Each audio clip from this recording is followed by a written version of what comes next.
5 गरीब बहुओं की चट्टान पर बनी ठंडी रसोई। लो कर लो बात। वहाँ लोग मंदिर की घंटी बजाकर भगवान जी को भोग भी चढ़ाए हैं और एक मेरा घर है, यहाँ अभी मेरी बहुएं सुबह की चाय ही बना रही हैं। एकदम हद है। दादी गुस्सा नहीं कीजिए। बड़ी माँ जल्दी से चाय बनाकर दो ना, खेलने भी जाना है। हाँ हाँ बेटा दे रही हूँ, तुम जाकर बैठो। अरे नहीं, लगता है कि मुझे उल्टी आने वाली है। अरे रश्मि बहू देखना जरा, ये राखी ऐसे क्यों उठकर भागी? जी माँ जी मैं जाती हूँ। माँ जी, शगुन भाभी कहाँ है, जरा देखना। सोना भाभी को चक्कर आ रहे हैं शायद। आ रही हूँ। माँ जी चक्कर आ रहा है। लो कर लो बात। सत्यानाश हो तुम लोगों का, ऐसे ही महाभारत से छेड़ देते हो। अरे रजनी के बच्चे, तू ही उठ जाए, चिपक ही गई है। हाँ भाभी लो पानी पियो। नहीं रजनी, ये वाला पानी रहने दो, मैं लाती हूँ पड़ोस में से ठंडा पानी। हाँ ले आ पड़ोस में से ही। कमला की बात को सुनकर शगुन पानी की बोतल लेने को चली गई। शगुन, सिया, राखी, रश्मि और सोना पांचों शारदा की बहुएं थीं, जो कि एक छोटे से घर में अपनी सास, ससुर, दादी सास, ननद और पति के साथ रहती थीं। गर्मी का मौसम था और ऐसे में गरीबी में गर्मी के दिन काटना किसी भी बहू के लिए आसान नहीं था। ऐसे ही आज भी हुआ। बहुत गर्मी की वजह से अपना संतुलन बहुएं खोने लगीं और उन सभी को उनकी सास शारदा ने बिठाया। चौथे बेटे की पत्नी शगुन पड़ोस की थोड़ी अमीर औरत सुषमा के घर से ठंडा पानी लेने को गई थी। सुषमा जी ठंडा पानी मिल जाएगा? हाँ हाँ मिल जाएगा। और अब तो तुम्हारी आंख पड़ गई है मेरे घर की फ्रिज पर। अब तो तुम घड़ी घड़ी आओगी ही पानी मांगने के लिए। ऐसी बात नहीं है सुषमा जी, हमारे घर में अभी ठंडे पानी की जरूरत है। मैंने आपको बताया तो था कि घर में भाभीयों की तबीयत खराब है, बस इसीलिए पानी लेने आई थी। ये ले, और अब दोबारा नहीं आना, भूल जाना कि मोहल्ले में किसी के घर में फ्रिज भी है। जी। शगुन सुषमा की बात को सुनकर बस पानी लेकर चुपचाप आ गई और बहुओं को ठंडा पानी पिलाया, जिसके बाद ज्यादा लोड लेकर काम करने की जरूरत नहीं है, गर्मी हो रही है, बस जैसे भी हो काम देर सवेरे वैसे ही कर लिया करो। अच्छा किसके ऊपर बात मार रही है, जरा बताना। माँ मैं किसी के ऊपर बात नहीं मार रही हूँ, मैं बस वो बात कह रही हूँ जो है। हाँ तो तू ही चढ़ाती है इन्हें गलत काम करने के लिए भी, फिर तेरी सुनकर इनके भी पंख निकल आते हैं। सुबह जब 12 बजे सोकर उठोगी तो घर के काम इत्मीनान से होंगे या फिर हबड़ दबड़ में? 12 बजे मैडम उठेंगी, उसके बाद चूल्हा जलेगा और चूल्हे की गर्मी निकलेगी भी नहीं, जो दोबारा से दोपहर का खाना बनाने के लिए चूल्हा जलाना पड़ जाएगा। ऐसे ही दोपहर की गर्मी निकलेगी नहीं कि शाम के लिए जलाना पड़ेगा। और तुम खुद को सोचती हो कि तुम बड़े ही हिसाब से चलने वाली हो। हाँ हाँ माँ जी हम समझ रहे हैं, आप चुप हो जाइए। आप भी देख रही हैं कि बहुओं की तबीयत सही नहीं है। माँ आपकी तबीयत खराब है? नहीं नहीं मेरी प्यारी सी गुड़िया, मैं तो एकदम सही हूँ। वो गर्मी हो रही है ना, इसलिए बस उल्टी सी आ गई थी, और कुछ बात नहीं है। तू बैठ, माँ जी मैं सभी का नाश्ता बनाती हूँ। हाँ। बहुएं एक एक करके सभी हिम्मत के साथ खड़ी हो गईं, जिसके बाद उन्होंने अपने अपने काम निपटाए। दोपहर को 3 बजे खाना बनकर निपटा और तभी ही बहुओं का चूल्हा भी बंद हुआ। पूरे मोहल्ले में बहुओं के घर और आसपास बेहिसाब गर्मी हो गई थी। ऐसे में ही पांचों बहुओं के पति खाना खाने को आए। बाप रे, मन में सोचकर तो ऐसा लग रहा था कि घर जाने के बाद कुछ ठंडक मिलेगी, लेकिन जैसे जैसे घर करीब आता जा रहा है ऐसा लग रहा है कि जैसे भट्टी करीब है। बेचारी बहुओं ने अभी अभी खाना बनाया होगा, कुछ नहीं कहना, बस शांति से घर में आ जाना। हाँ हाँ बाबा जानते हैं, वरना दादी तो घर को सिर पर उठा लेंगी। पांचों बहुओं के पति ऐसे ही बातें करते हुए अपने घर को आ रहे थे। वो घर के अंदर आए तो वहां बेहिसाब गर्मी थी, लेकिन किसी ने कुछ नहीं कहा, बस शांति के साथ खाना खा लिया। बस कमला ही थी जो कुछ न कुछ बहुओं को कहे जा रही थी। बताओ कहाँ के तरीके है ये? अब खाना बन रहा है दोपहर के 3 बजे, अभी घर ठंडा भी नहीं होगा कि 5 बजे फिर से चूल्हा जल जाएगा। हमारी तो जिंदगी ही दुश्वार हो गई है। बस करो ना दादी माँ, आप तो ऐसे करती हैं कि जैसे न जाने क्या हो गया है। सब कुछ आप भी तो देख रही हैं ना। बस करो दादी, गर्मी तो हो ही रही है। हाँ हाँ सब मुझे ही सुनाना जैसे कि मैं कुछ गलत कहती हूँ। हाँ हाँ माँ जी हम समझ गए हैं। बहुओं अगर अब कल से तुम देर से उठी ना तो मैं कसम खा रही हूँ कि तुम्हें घर से निकाल दूंगी। हाँ हाँ, अभी भी तुम मुझे सुना रही है, मैं सब जानती हूँ। तो माँ जी मैं क्या करूँ? सुबह होते ही आप सभी को अल-पल बकना शुरू कर देती हैं। अब मैं ऐसे में बहुओं को ही तो समझाऊंगी ना। अरे अरे बस करो तुम लोग, ऐसे क्यों झगड़ रही हो? बहुओं, मैं तुम लोगों से कह रहा हूँ कल से उठने में जरा भी देरी नहीं करना, ठीक है ना? बाबा हम जानबूझकर। सिया बस शांत। बहुओं ने अपनी सास की तरफ देखकर बात को खत्म कर दिया और वो बस चुप रहीं। कुछ देर के बाद सभी ने खाना खा लिया और बहुओं के पति अपने अपने काम पर चले गए। उनके पति और बाप पत्थर को तराशकर मूर्तियां बनाने का काम किया करते थे। वो अपने काम पर चले गए और बहुएं अपने अपने काम में लग गईं। ऐसे ही अब रात होने को आई थी और चल राजू, रात हो गई है, माँ वरना डांट लगा देंगे, अब घर में चलते हैं। हाँ चलो। अब दोनों गरीब जाएंगे और उनके घर में जाते ही लाइट चली जाएगी। ज्यादा नहीं बोल कुसुम की बच्ची। कुसुम क्या गलत बोल रही है? सही तो कह रही है। तुम तो गरीब हो, तुम्हारे घर में तो ना एसी है ना ही कूलर है। मैं तो कूलर भी चलाऊंगा और एसी भी, और उसके बाद ठंडक करके सोऊंगा। हाँ भाई तो इनकी बातें नहीं सुन, ये लोग तो ऐसे ही करते हैं। चल, बाबा भी आने वाले होंगे, अगर बाहर देख लिया तो गुस्सा करेंगे। सलोनी ऐसे बोलकर अपने भाई राजू को घर के अंदर ले आई। कुछ ही देर के बाद उनके बाबा भी आ गए और सभी खा पीकर सोने चले गए। एक कमरे में पांचों बहुएं, एक कमरे में उनके पांचों पति और आंगन में दोनों बच्चों के साथ ननद, सास ससुर और दादी सास रहती थीं। सभी अभी बस सोने को लेटे ही थे कि बत्ती चली गई और गर्मी ने तो गरीबों का आराम ही हराम कर दिया है। बिल्कुल कुछ भी काम सुकून से कर ही नहीं सकते हैं। मैं तो जा रही हूँ बच्चों को इससे हवा करने। वैसे भी ऐसे में क्या ही नींद आएगी। मैं भी इनके कमरे में जा रही हूँ। सारा दिन तो मेहनत करते हैं, कम से कम रात तो सुकून की गुजरेगी। ऐसे बोलकर पांचों ही बहुएं उठ गईं। जिसके बाद बड़ी बहुएं राखी और रश्मि दोनों ही अपने पतियों के कमरे में गईं और उन्हें हाथ से हवा करने लगीं। और तीनों छोटी बहुएं आंगन में आ गईं और अपने सास ससुर और बच्चों को हवा करने लगीं। सुबह को माँ जी ने जल्दी उठने को बोला था। अब जब रात को ही लाइट नहीं आती है और हम सो भी नहीं पाते हैं तो दिन में कैसे जल्दी से आँख खुलेगी? मुझे तो समझ ही नहीं आ रहा है। सुबह को जल्दी उठना है। बहुएं ऐसे ही बेचारी हिसाब लगाने लगी। अभी वो उन्हें हवा कर ही रही थी कि हवा से शारदा की आंख खुल गई और तुम तीनों हमें ऐसे हवा क्यों कर रही हो? माँ जी बिजली चली गई है, पता नहीं है कि कितनी देर में आएगी और आप लोगों की नींद खराब होती, इसलिए हम ही हाथ से पंखा लेकर खड़े हो गए। बस कर ली तुमने हमारे चक्कर में अपनी नींद खराब। ये सब करने के बाद भी तुम्हें कोई अच्छाई मिल रही है? बोलो नहीं ना, डांट ही खाने को मिलते हैं। जाओ सो जाओ। कोई बात नहीं माँ जी, हमें दादी सास जी की बात का बुरा नहीं लगता है। उनकी तो अब उम्र हो रही है। बहुओं कुछ नहीं मिलता है ऐसे गुलामी करके। मैंने करके देख ली है। आज भी इसी भट्टी की तरह तपने वाले घर में हूँ और मेरी सास ने मुझे कभी अच्छा नहीं कहा। माँ जी, हमें कोई लोभ लालच नहीं है कि हमें कोई अच्छा कहें। हम आपकी नज़र में अच्छी बहुएं हैं, बस ये सबसे बड़ी जीत है। अच्छा अब आप सो जाइए, हम हवा कर रहे हैं। जब बिजली आ जाएगी तो हम भी सोने को चले जाएंगे। ठीक है भाई, तुम्हारी मर्जी, जैसे तुम्हें सही लगे। मैं तो आराम से सो रही हूँ। शारदा ऐसे बोलकर लेट गई, जिसके बाद बहुएं हवा करती रहीं। यही वजह थी जो घर की बहुएं देर से जागती थीं। वो गर्मी में सारी सारी रात परेशान रहती थीं, जिसकी वजह से उनकी सुबह को जल्दी आंख नहीं खुलती थी।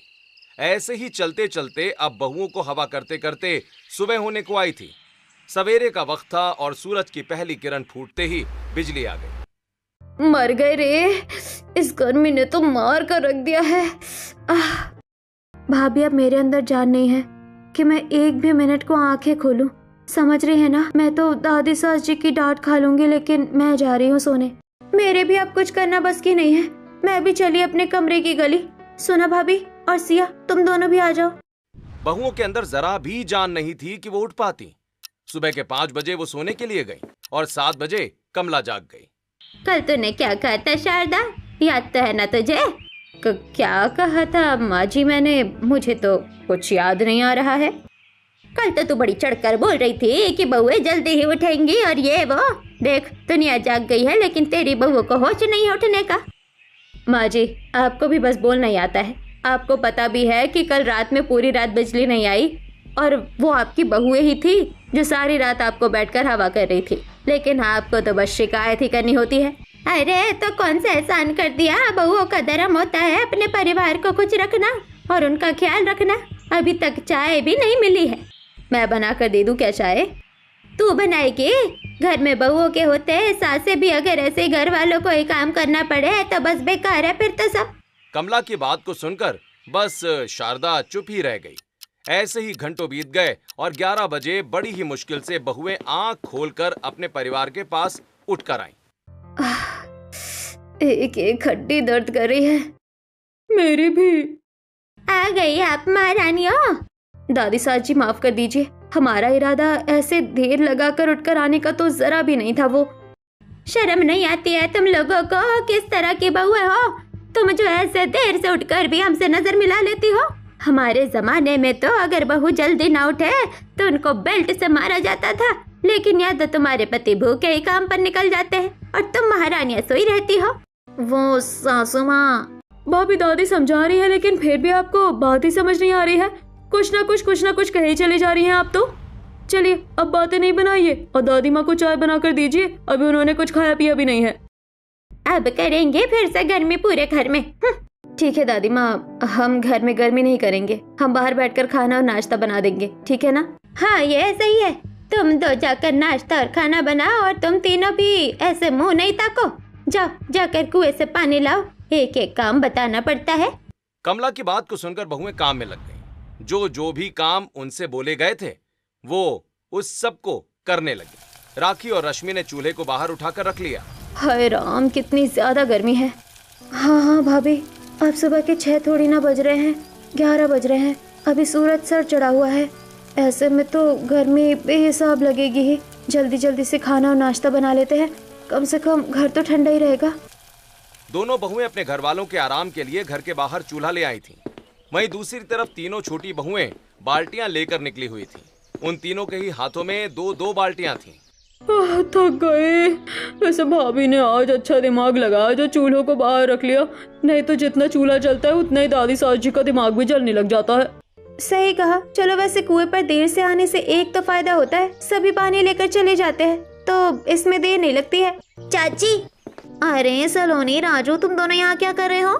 वो चाची हम ऐसे ही दूसरों के घरों में मुंह मार रहे थे। खुद बताया कि आप लोग तो घोड़े बेचकर सो रही हैं, तो इन बेचारों को नाश्ता कौन देगा? तुम तो सुषमा आंटी की बहू राधिका हो ना, यहाँ क्या कर रही हो? पानी लेने आई हूँ, सारी रात बिजली नहीं आई थी ना। चलो अब हटो, मुझे पानी लेना है। ये कहाँ की तमीज है? हाँ, हम यहाँ पहले से हैं तो हम पानी लेंगे। क्यों लोगे तुम लोग पानी पहले? जरा अपने बर्तन तो देखो। पानी पहले वो लोग लेते हैं जिन्हें अपने घरों को पानी लेकर जाना होता है। अब जिनको पूरे कुनबे और कबीलों के लिए पानी चाहिए हो वो बाद में आए। राधिका की बात को सुनकर गरीब बहुएं कुछ नहीं कर पाई और अंत में उन्हें राधिका को ही पहले पानी लेने देना पड़ा। उसके बाद वो पानी लेकर घर पहुंची। सलोनी और राजू भी साथ ही थे। हम आ गए। हाय भाभी, आपको कितना पसीना आ रहा है, अंदर आओ। इतनी देर कैसे लग गई? पानी ही तो बस लाना था। ये गंगा नदी से पानी भरने गई थी इसलिए देर लगा दी है। नहीं दादू, वो सुषमा काकी है ना, उनकी बहू जो है राधिका, वो आ गई थी तो वो चाची से लड़ाई करके पहले पानी भर कर ले गई। सलोनी ने ये बात अपनी नादानी में बोल दी, लेकिन उसकी बात को सुनकर कमला का मूड खराब हो गया और जानती थी कि तुम्हारे अंदर जान के साथ साथ अकल भी नहीं है। देख रही है शारदा, उस एक बहू से मुंह की खा कर आ रही है तेरी बहुएं। माँ जी बस भी करो ना, मेरी बहुएं समझदार है। वो बेवजह ही बस बात खराब नहीं करना चाह रही होंगी और इसलिए उन्होंने उससे कुछ नहीं कहा। हटिए सभी। अभी शारदा बहुओं की बात को अपनी सास को समझा ही रही थी कि तभी राखी बाहर से भागती हुई आई और वो सीधा बाथरूम में जाकर उल्टियां करने लगी। ऐसे ही रश्मि का भी जी मचलाने लगा और वो भी अंदर आ गई। तुम लोग बाहर से कहां से भागती हुई आ रही हो? एक मिनट, तुम लोगों ने चूल्हा बाहर क्यों रखा है? भाभी बेचारी सोच रहे होंगे कि घर गर्म हो जाता है, इसलिए उन्होंने बाहर ही चूल्हा रख लिया। किसने कहा कि घर गर्म हो जाता है? तो बाहर खाना बनाओ। बाहर क्या बर्फ गिर रही है? बोलो, किसके ऊपर शक है तेरा? कमला की बात को शारदा ने इग्नोर किया, जिसके बाद वो अपनी बहुओं के पास चली गई और बहू, तुम चाहती हो कि मैं सोच कर बीमार हो जाऊं? अगर चाहती हो तो तुम ऐसी हरकतें करो, नहीं तो ऐसा कुछ करने की जरूरत नहीं है। किसने कहा था तुमसे कि तुम बाहर जाके ये सब लगाओ? बोलो। दादी जी को कितनी दिक्कत होती है घर में जब चूल्हा जलता है, इसलिए बस। किसी के बारे में सोचने की जरूरत नहीं है। जब गर्मी है तो है, अब कोई कुछ नहीं कर सकता है। अगर इतनी ही गर्मी लगती है तो तुम्हारी सासू माँ भी तो बाहर बैठ सकती है ना। वैसे भी इस घर में तुम्हें अच्छाई देने वाला कोई नहीं है, तो तुम खुद को यूं परेशान नहीं किया करो। अगर कुछ करना है ना तो बस बेहया हो जाओ, किसी के बारे में नहीं सोचो। रात को बिजली आए कि नहीं आए, तुम आराम से बस अपना आराम देखो और सोती रहो, और सुबह को जल्दी उठ जाओ, समझ आया? बस अगर तुम इतना कर लोगी ना कि तुम जल्दी उठने लग जाओगी तो आधे काम आसान हो जाएंगे। शारदा ने ये बात हाथ जोड़कर बोली, जिसके बाद बहुओं ने भी सोच लिया था कि अब से वो सुबह जल्दी ही उठना शुरू करेंगी। दोपहर का वक्त था। ऐसे में सिया बोल पड़ी, ठीक है माँ जी, अगर सुबह को जल्दी उठना है तो हमें रात को जल्दी सोना ही तो पड़ेगा। चलिए हम बाहर से लकड़ी लेकर आ जाते हैं, जिसके बाद शाम को जल्दी से खाना बन जाएगा। अभी तो बहुत ज्यादा गर्मी है, शाम के वक्त चले जाना। माँ जी, शाम के वक्त अगर हम जाएंगे तो फिर खाना बनाने में देर हो जाएगी। ये बात भी ठीक है, तो सही है, तुम लोग जाओ, और हाँ, तीनों साथ जाना। चाची हम चलेंगे, हम भी जाएंगे आपके साथ। नहीं नहीं बच्चों, हम कोई घूमने की जगह थोड़ी ना जा रहे हैं, तुम यही रहो, बेहिसाब गर्मी है। दादी। राजू, एक दूंगी ना कान के नीचे तो समझ आ जाएगा कि क्या करना है और क्या नहीं। यहाँ बैठो। सलोनी तू भी आ, चलो चाची को जाने दो। राखी और रश्मि ने अपने बच्चों को रोक लिया, जिसके बाद तीनों छोटी बहुएं लकड़ी लेने को चली गईं। वो लकड़ी लेने एक जंगल में गईं जहां एक चट्टान थी, और उस चट्टान के ऊपर से ही सभी लकड़ियां लाया करते थे। तो बहुएं भी वहां चली गईं और चट्टानी पत्थर की सीढ़ियां चढ़ते हुए वो ऊपर पहुंची। सोचने वाली बात है कि यहाँ इतनी लकड़ियाँ आ कहाँ से जाती है। जब भी आओ यहाँ इतनी अच्छी लकड़ियाँ हमेशा टूटी हुई मिलती है। हाँ भाभी, बस ऐसी हैं। काफी लकड़ियाँ हो गई, चलिए अब घर वापस चलते हैं। अरे सुनो, अपनी चप्पलें उतारो, इस चट्टान को देखो, ये कितना ज्यादा ठंडा है। बहुओं ने अपनी चप्पल उतारी, जिसके बाद उन्होंने ठंडी ठंडी चट्टान का मजा लिया। उसी चट्टान में एक छोटा सा मुख्खाला खुला हुआ था। बहुएं वहां गईं और सिया वहां बैठ गई। वाह, कितनी ज्यादा ठंडक है, ऐसा लग रहा है कि जैसे एसी चल रहा हो, और वो भी बड़े वाले। वाह वाह वाह, मजा आ गया। भाभी आप भी बैठकर देखो। नहीं नहीं, मैं बैठ नहीं रही हूँ, और तुम लोग भी खड़ी हो जाओ, देर हो रही है दादी माँ फिर से, वरना फट जाएंगी। अरे अरे जानते हैं, लेकिन आप जरा बैठकर तो देखो, मजा आ रहा है। सिया की बात को सुनकर शगुन और सोना भी बैठ गईं, और पहाड़ी का पत्थर इतना ज्यादा ठंडा था कि वहां बैठकर उन्हें भी मजा आ गया। यहाँ तो सच में ही जादू है, जहाँ पूरा गांव गर्मी से तप रहा है, ये जगह एकदम ठंडी कैसे है? ये पत्थर है ना, इसलिए ठंडा है। चलो अब घर चलो। यहाँ से जाने का तो दिल ही नहीं कर रहा है, सच में। ऐसा नहीं हो सकता है कि हम लोग यहीं पर ही रह ले। भाभी मजाक नहीं करो, चलो भाभी, दिन ढलने वाला है, हमने यहाँ बड़ा वक्त लगा दिया है। बहुएं ऐसे बोलकर उठ गईं और घर आ गईं, लेकिन पहाड़ के बीच की ठंडक उनके तन मन में बस गई थी। वो उसी के बारे में सोचती रहीं, और आधी रात को जब सभी सो गए तो तीनों बहुओं ने इस बारे में अपने पतियों और भाभियों को बताया। क्या कहा, चट्टान के बीच में रसोई?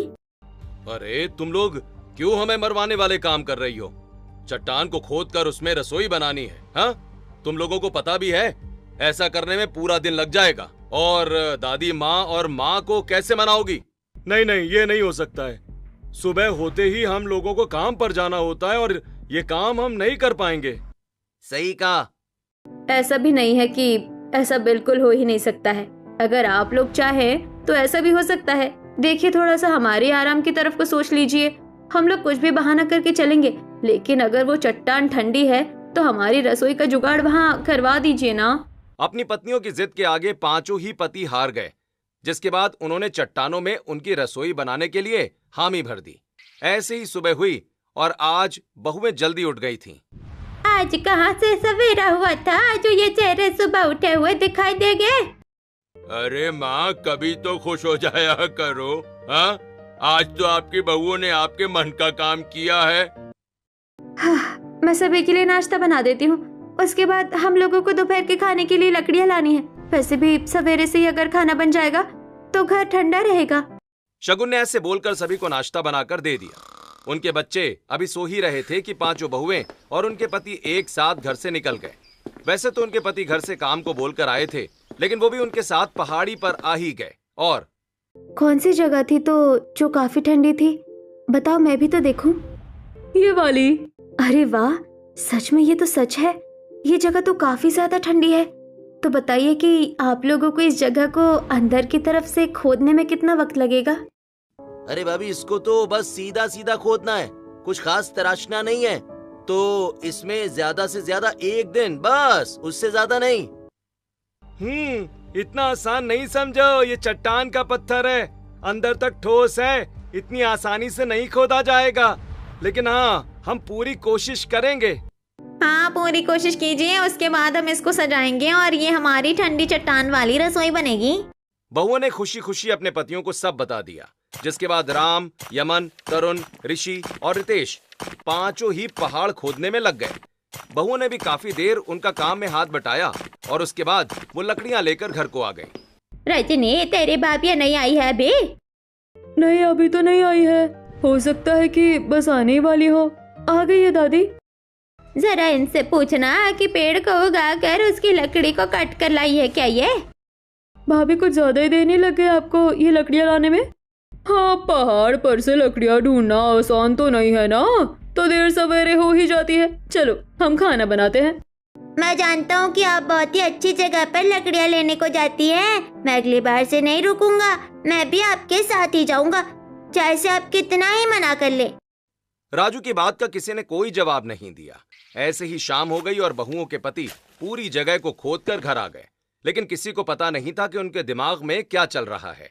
सभी ने शाम को खाना खाया और सभी के सो जाने के बाद बहुएं बोली, ऋषि जी, चलिए हम सभी के साथ पहाड़ पर चलिए। चट्टान पर? लेकिन किस लिए? हम रसोई का सामान रखने को जा रहे हैं, चारों भाभियाँ और भैया भी वहाँ ही है, चलिए।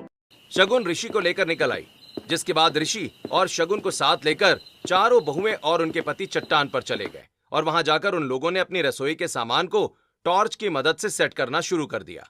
वो लोग बर्तन साथ लाए थे। आय हाय, कितनी अच्छी ठंडक हो रही है। मैं तो सामान लाकर यही सो रही हूँ, सुबह को सभी को ले आएंगे। सच में ऐसा लग रहा है कि जैसे एसी चल रहे हों। सो जाओ भाइयों, सुबह को सभी को यहाँ लाकर खुश कर देंगे। 5 बहुएं और उनके पति वहीं ठंडी चट्टानी रसोई में ही सो गए और सुबह की पहली किरण फूटते ही बहुएं घर आ गईं। अभी कोई नहीं जागा था। कुछ देर के बाद सभी के जागने के बाद, क्या बात है, अब तो मेरी बहुएं जल्दी उठने लग गई है, मैं बड़ी खुश हूँ। ऐसे ही उठना चाहिए। चलो अब नाश्ता बनाओ। मुझे भी भूख लगी है। आज नाश्ता यहाँ नहीं है, हमारे साथ आइए। सुबह सुबह कहाँ लेकर जा रही हो? चलिए तो सही, बस एक बार हमारी सुन लीजिए, आइए ना। अभी अगर तुम दिल को खुश करने वाला काम करोगी ना, तो उसके दूसरे ही पल कुछ ऐसा भी जरूरी करोगे जो तुम्हारे ऊपर आई हुई सारी दया मिट्टी में मिल जाए। कहाँ लेकर जाना है तुम्हें? आइए तो सही। बहुओं ने अपने घर वालों को बताया तक नहीं और वो उन्हें लेकर निकल गईं। अरे कमला जी, पूरा परिवार सुबह सुबह कहाँ जा रहा है? किसी काम से जा रहे हैं। अच्छा। सुषमा से ऐसे बोलकर सभी आगे को आ गए और कुछ ही दूरी पर चट्टान थी तो वो उस पर चढ़ने लगे। क्या परेशानी है, पता नहीं कहाँ लेकर जा रही है, मेरा तो सांस टूट रहा है। बस आइए, अभी हम पहुँच ही गए। चाची, हम शेर की गुफा में जा रहे हैं क्या? बच्चे ऐसे ही मासूम सवाल कर रहे थे तो वहीं बहुएं अपनी दादी सास की बकबक सुनते हुए आ रही थी। ऐसे ही डांटते हुए कमला ऊपर आई और टड़ा! ये क्या है बहू? ये है हमारी चट्टान की ठंडी रसोई। हम यहाँ सभी को इसलिए लाए क्योंकि ये बहुत ही ज्यादा ठंडी है और आप लोगों को यहाँ आने के बाद गर्मी का एहसास नहीं होगा। सच में माँ, बड़ा ही ठंडा है। कितना सुकून है यहाँ। माँ, यहाँ पर तो नाव में खमोरियाँ भी नहीं होंगी। आपको भी ये जगह पसंद तो आ गई है ना? चलिए अब आप सभी बैठ जाइए, हम आपको नाश्ता बनाकर खिलाते हैं। बहुओं ने सभी को बिठाया। पत्थर एकदम ठंडा था। सभी आराम से बैठ गए और उन्होंने उन्हें चट्टान के ऊपर नाश्ता बना कर दिया। भाई, अगर ऐसी ठंडक में खाने को मिलेगा तो मैं तो 2 रोटी फालतू खा जाऊंगा। तो खाइए ना बाबा, रोका किसने है, खाइए। इस ठंडक को तो मैं तरस गई थी सच में। बहुओं ने सभी का मन खुश कर दिया था। सभी ने नाश्ता किया, जिसके बाद बहुओं ने अपनी चट्टान वाली रसोई में दोपहर का खाना भी बनाया और शाम का खाना भी वो बनाकर घर को ही ला रही थी कि तभी शारदा बोली, बहुओं, एक बहुत ही ज्यादा जरूरी बात है इस रसोई के बारे में। तुम किसी को नहीं बताना, क्योंकि जिस चीज के बारे में लोग जान जाते हैं ना, उसको बिगाड़ते हैं। तो अपने आराम के लिए अगर ये सब राज राज ही रहे ना, तो ही अच्छे हैं। ये कही ना तूने समझदारी के बाद। बहू अपनी सास की बात को अच्छे से समझकर गांठ बांध लेना, इसके बारे में किसी को नहीं बताना है। जी माँ जी, हम समझ गए। जी माँ जी, हम समझ गए। जी माँ जी, हम समझ गए। बहुओं ने सोच लिया था कि वो अपनी चट्टानी ठंडी रसोई के बारे में किसी को नहीं बताएंगी। ऐसे ही कुछ देर के बाद वो अपने घर को वापस आने लगी और अरे आ गए आप लोग, बड़ा लंबा काम था। जी हाँ ना, हमारा काम तो लंबा ही था, लेकिन लगता है कि आपके पास कोई काम धाम नहीं है, तभी तो आते जाते लोगों को देख रही हैं। अरे बड़े ही सीक्रेट काम हो रहे हैं आपके तो, जो जरा सा बोलने पर ही बुरा मान रही हैं। क्या है, बिना बात इधर उधर सर मारने की गंदी आदत लगी हुई है तुझे? जा अपने काम से काम रख, समझ आया? विमला की बात को सुनकर सुषमा अपने घर के अंदर चली गई, लेकिन अब वो ठान चुकी थी कि वो जान कर रहेगी कि शारदा का परिवार पूरे दिन आखिर था कहाँ। ऐसे ही दिन गुजरने लगे और हर रोज अब शारदा का पूरा परिवार सुबह सुबह ही चट्टानी रसोई में चला जाता था और वहां से वो शाम का खाना बनाकर लौटते थे, जिसकी वजह से उनका घर भी ठंडा ही रहता था। ऐसे ही आज के दिन भी वो अपनी चट्टान की रसोई में ही थे। अरे बहू देख तो लो, तुम्हारे पति आए नहीं है, अभी भूख लगी है, दोपहर हो गई है। दादी जी आप क्यों इंतजार कर रही हैं? कोई आए ही नहीं आए, आप आराम से खाना खाइए, ये लीजिए। ठीक ही कहती हो बहू, किसी से मुझे क्या, मैं तो खा रही हूँ। कमला ने खाना खा लिया और कुछ देर के बाद उसके पांचों पोते भी काम से आ गए, तो फिर उन्होंने भी खाना खा लिया। एक तरफ गरीब परिवार अपने आराम में गुम था, तो दूसरी तरफ उन्हें अंदाजा भी नहीं था कि गांव में क्या चल रहा था। सुधा शालिनी जी, आपको पता भी है वो सुजाता जी का परिवार नहीं है। मैंने उन्हें कहीं जाते हुए देखा, आंखों में उनके एक अजीब सी चालाकी थी। मुझे तो लगता है कि वो लोग कुछ चोरी वोरी या बड़ा हाथ मारने की फिराक में ना हो। है सच में? फिर तो नजर रखनी पड़ेगी, ऐसे गरीबों को पता नहीं है कि कब धोखा दे जाए। शालिनी और सुधा सुषमा की बातों में आ गईं और अब उन्होंने सोच लिया था कि कल वो गरीब परिवार का पीछा करके ये पता लगाएंगी कि आखिर उनके यहाँ चल क्या रहा है। ऐसे ही अगला दिन भी आ गया और जब गरीब परिवार सुबह के वक्त चट्टान पर गया तो सुषमा के साथ गांव वाले उनका पीछा करने लगे और मुझे ऐसा क्यों लग रहा है जैसे कोई हमारे पीछे था, शायद मेरा वहम होगा। क्या बात है, यहाँ आने के बाद ही ठंडक मिलती है। अच्छा तो तुम लोग यहाँ आते हो? हाँ, कौन है? सभी घर वालों ने हैरानी से पीछे देखा, जिसके बाद क्या प्लान बना रहे हो तुम लोग? हाँ बताओ, किस चीज में फंसवाना चाहते हो गांव वालों को? हाँ बोलो। आप लोग ये क्या बोल रहे हैं? अब तुम्हारा झूठ पकड़ा गया। चलो गांव वालों, निकाल दो इन्हें यहाँ से। कोई आगे नहीं आएगा। क्या बात है, हम मिलकर सुलझाते हैं ना, आप लोग गुस्सा क्यों कर रहे हैं? बस बस ये भोले बनने का नाटक बंद करो। हमें अच्छी तरह पता है कि तुम लोग यहाँ क्या करने वाले हो।